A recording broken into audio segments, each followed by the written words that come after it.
17 October শুক্রবার সকাল 10টায় বন্দর থানাধীন মুসাপুর ইউনিয়ন চর ইসলামপুর মার্কাজুল মাদিনা আল ইসলামিয়া মাদ্রাসার উন্নয়ন করার লক্ষ্যে মাদ্রাসা প্রাঙ্গণে নতুন কমিটির সদস্যদের সংবর্ধনা অনুষ্ঠান ও আলোচনা সভা অনুষ্ঠিত হয়। অত্র মাদ্রাসার কোষাধ্যক্ষ হাজী গোলাম নবীর সঞ্চালনায় এ সময় অনুষ্ঠানে অত্র মাদ্রাসার সভাপতি মুসাপুর ইউনিয়ন পরিষদের 9 নং ওয়ার্ড মেম্বার মাহবুবের সভাপতিত্বে শিক্ষকবৃন্দের পক্ষ থেকে বক্তব্য রাখেন হযরত মাওলানা মুফতি শেখ সাদি সাহেব। অভিভাবকদের পক্ষ থেকে বক্তব্য রাখেন রুবেল সাহেব ইমাম ও খতিব চরগ্রাম বাইতুল ইসলাম জামে মসজিদ। সভাপতির বক্তব্য মাহবুব মেম্বার মাদ্রাসার সার্বিক উন্নয়ন বিষয়ে গুরুত্বপূর্ণ আলোচনা করেন। তিনি বলেন, আমাদের এই মাদ্রাসাটি বহু বছরের পুরনো। আমাদের মাদ্রাসাটি সুন্দর ও সামনে উন্নত করতে হবে, সকলকে উদ্যোগ নিতে হবে। ছেলেমেয়েদের মাদ্রাসায় ভর্তি করানোর জন্য তিনি বলেন, মাদ্রাসাতে যদি সন্তানকে শিক্ষা দেওয়া যায়, ওই সন্তান আল্লাহ রাসূলের দেখানো পথে চলবে, সে কখনো মাদকের দিকে অগ্রসর হবে না, পরিবারে ও সমাজ নষ্ট করবে না। কারণ মাদ্রাসাতে পড়াশোনা করলে সে একজন আলেম হবে, আর সেই সন্তানের জন্য আল্লাহ রাব্বুল আলামিন পরকালে মা বাবাকে নাজাতের ব্যবস্থা করবেন। অনুষ্ঠানে কমিটির নাম প্রকাশ করা হয়। প্রধান উপদেষ্টা হাজী জহিরুল ইসলাম,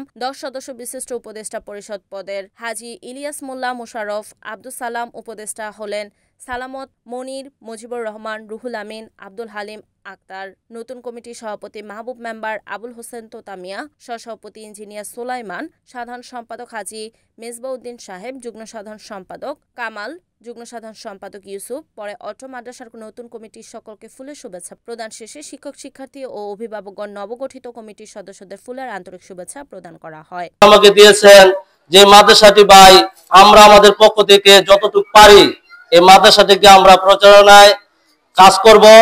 আর এই মাদ্রাসাটি কিভাবে এই মাদ্রাসাটি আদর্শ মাদ্রাসা তৈরি হয় সে বিষয়ে আমরা যতটুকু পারি, আমরা যেখানে যাওয়ার প্রয়োজন সেখানে যাব। এই মাদ্রাসার কাজে আমরা নিয়োজিত থাকব। সেই জন্য মাদ্রাসা কর্তৃপক্ষ থেকে মিডিয়া ভাইদেরকে আন্তরিক ধন্যবাদ ও মোবারকবাদ জানাচ্ছি। এই মাদ্রাসাটি যেভাবে পরিচালিত হয়, আমি অত্র এলাকার যারা ধনবান ব্যক্তিত্ব আছেন, অত্র এলাকায় দান করেন বিভিন্ন মাদ্রাসা মসজিদ, তাদের প্রতি বিশেষ অনুরোধ জানাবো, আপনারা এই মাদ্রাসাটির কাছে আসুন, দেখুন এখানে পড়াশোনার মান কিভাবে হচ্ছে, এখানে শিক্ষকদের কিভাবে বেতনে আমরা সমস্যা জর্জরিত হচ্ছি। একটি ঘরের মধ্যে 2টি শ্রেণী ভাগ করে এখানে পড়াশোনা করা হচ্ছে। আমরা চাই এলাকার যারা ধনবান ব্যক্তিবর্গ আছেন, আপনাদের সহযোগিতা পেলে অত্র এলাকায় একটি স্বয়ংসম্পূর্ণ মাদ্রাসা আদর্শ মাদ্রাসা হিসাবে গড়ে উঠবে। আমাদের দান সৎকারা যেটাই করি, আমরা চাই যাতে আমাদের মাদ্রাসাটা যেন সবাই একটা খেয়াল রাখবেন এই মাদ্রাসার প্রতি, যাতে আপনাদের দান সৎকারা এই মাদ্রাসাটাই দিবেন আগে। আমরা এই মাদ্রাসার দান সৎকা আগে করব, পরে অন্য জায়গা এলাকার মাদ্রাসা আমরা এলাকাটা আগে দেখবো ইনশাল্লাহ। আর আমাদের কমিটির পক্ষ থেকে আজকে অনেক কমিটির লোক উপস্থিত হতে পারে নাই, অনেক ব্যস্ততার কারণে।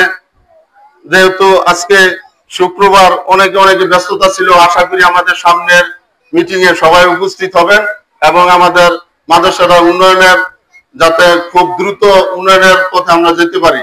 কমিটির সবার কাছে আমার আবেদন, মাদ্রাসাটার প্রতি সবাই খেয়াল রাখবেন। যার যার দায়িত্ব, আমার উপরে যে দায়িত্ব আছে, আপনারা সবাই দোয়া করবেন যাতে আমি আমার দায়িত্ব সুন্দরভাবে পালন করতে পারি। এবং মা বোনদের আমি বলতেছি যে আপনারা অনেকক্ষণ ধরে এখানে আসছেন, পাক শাক বন্ধ করে সবার প্রতি আমি মাপ চাই যে আমরা অনেক অনুষ্ঠানটা অনেক দেরি করে ফেলাইছি। তবারকের ব্যবস্থা আছে এবং আজকে তবারকের ব্যবস্থা আছে, সবাই তবারক ছিল, এটা এখন চালু যখন হয়েছে, আশা করি আল্লাহর দরবারে এবং আপনাকে দোয়ায় এই মাদ্রাসা সবসময় চলবে। এবং আমি এখানে থাকি, আমি দেখি আমাদের এখানকার পড়ার মান খুব ভালো। মানে একটু ছেলেরা যেগুলি জান এগুলি আমরাও জানি না।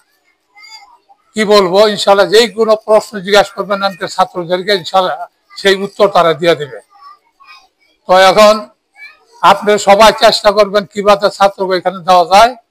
আর যদি বাড়ির জায়গা ফেরত লইবেন আপনারা, কেন বললে মাদ্রাসা কি বন্ধ করে দিছে, এটা আপনারা খোঁজ খবর নেবেন। আর কমিটিরা যারা আমরা আছি সবাই অন্তত ডেলি আসলামই যারা বাড়িতে আছি, আর না হলে সপ্তাহে একবার হলে আপনারা সুবিধা দেখবেন কিরকম লেখাপড়া হইতেছে। রিপোর্ট মেহেদী হাসান প্রান্ত, NEN TV, নারায়ণগঞ্জ।